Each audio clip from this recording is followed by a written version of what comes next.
Bonjour! In this video, I'm going to show you how I transformed this boring €6 softcover edition of Pride and Prejudice into this deluxe hardcover edition at home, including the printed foredge. I'll show you how I made a new hardcover using a Canva, which is something anyone can do. And you'll also see a seriously cool piece of tech. This video is in collaboration with xTool, who provided me with their M1 Ultra machine, which is a fantastic 4-in-1 machine. It is a crafter's dream. I put it to the test in my last video if you want to check it out, but before I can play with it, I need to make my new hardcover. First, I cut the bones, so to speak, of my new cover out of cardboard. These are two identical pieces for the front and back covers and one for the spine. They are all the same height, which is the book's height plus 6 millimeters. For the width of the cover pieces, I added 3 millimeters to the width of the book. For the spine's width, I added twice the thickness of the boards. Mine is about 2, so 4 millimeters to the book's thickness. To complete the bones of our cover, before gluing on the skin, we need to attach the 3 pieces together with a piece of paper in a specific way. First, I glued the paper to the spine, then I folded the sides to the edges and flipped the whole thing. Then, using 7 millimeter bookbinding guides, you can also simply measure and trace, I glued the cover pieces to each side of the spine. I actually made my bookbinding guides myself using the xTool M1 Ultra, using its laser engraver and cutting head. If you're interested, I uploaded the file I made to my Atom profile, which is the community website for xTool users and a real goldmine. Then, just to make them look a bit more premium, I brushed some coffee on them and let them dry. I also made guides for the corners that you'll see me use a bit later. Once that was done, it was time to take care of the cloth. Normally, for that, you have to use book cloth, which is a fabric that has paper on one side so that the glue doesn't bleed through. Well, I didn't have that on hand. I know I could order some on Amazon, but I didn't want to wait, and I had a canvas whose inside looks exactly like I want my cover. Plus, technically, the other side is coated, so it's perfect. And I've already used that technique, so I know it works. So after detaching it from its frame, I glued my cover bones to it, leaving a border on all sides and making sure to push the cloth into the creases. Be careful if you follow this video to glue down the sides of the spine with paper. Then I grabbed a ruler I have that is 2.5 centimeters wide, which is perfect to cut the sides, leaving enough to fold back in and get beautiful edges. And this is when I used the guide you saw earlier. It helps me cut the corners at a perfect 45-degree angle while leaving 3 millimeters at the corner for a precise finish. Then I folded the excess back in and glued it to the inside. To get the best result, I folded the entire cover over it instead of the opposite. I start with the top and bottom, then I do the sides. And voila! Now comes the fun part, the design. I designed the cover on Procreate. I wanted a general layout that I could use for all of my Jane Austen books and others of the same type, like Sense and Sensibility, Little Women, etc.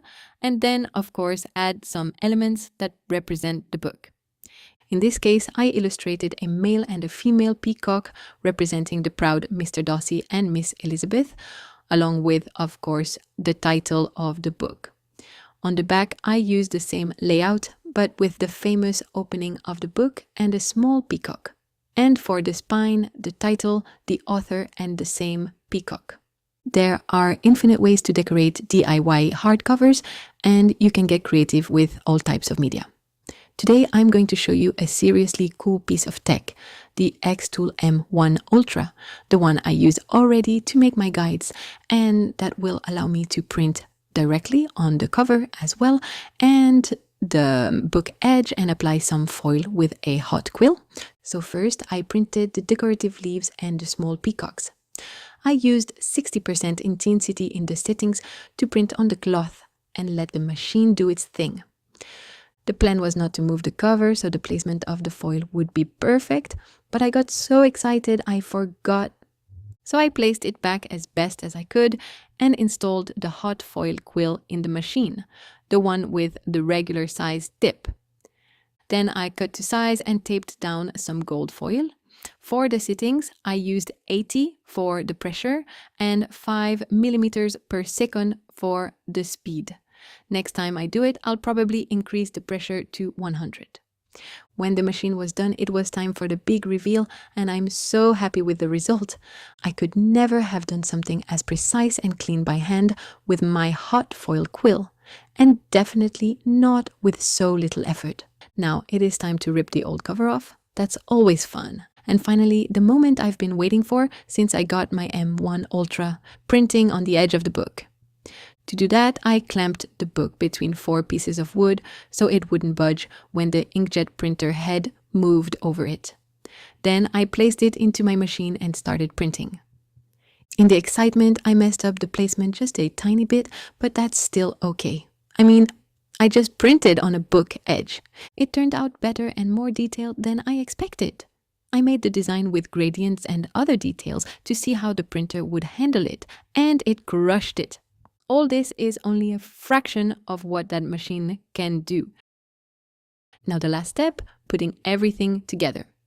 For that, we need to make end papers. I was actually surprised to find this paper in my stock because it goes perfectly with the book without planning it. So I folded them and glued them with a thin strip of glue next to the spine, then cut off the excess. I did that for both the front and back of the book. Then, just for fun, I folded 2 pieces of canvas the width of the book and used them as headbands. And finally, I glued the cover to the book by gluing it to the end papers. I made sure to leave about 5 millimeters next to the spine. This helps the book open wider when finished. The best way is to push the book into the spine for proper placement. Do not glue the spine. It's important if you want your book to open at all. And voila, done! I'm so happy with the result. I think it's the best paperback to hardcover rebind I've made so far. And my mind is still blown by the fact that I just printed a 4-edge at home. Thanks again to xTool for collaborating on this video. If you liked it, please give it a thumbs up and subscribe if you haven't already. You can also check out my other videos. YouTube should suggest one you might like, as well as my latest upload. Thank you for your support.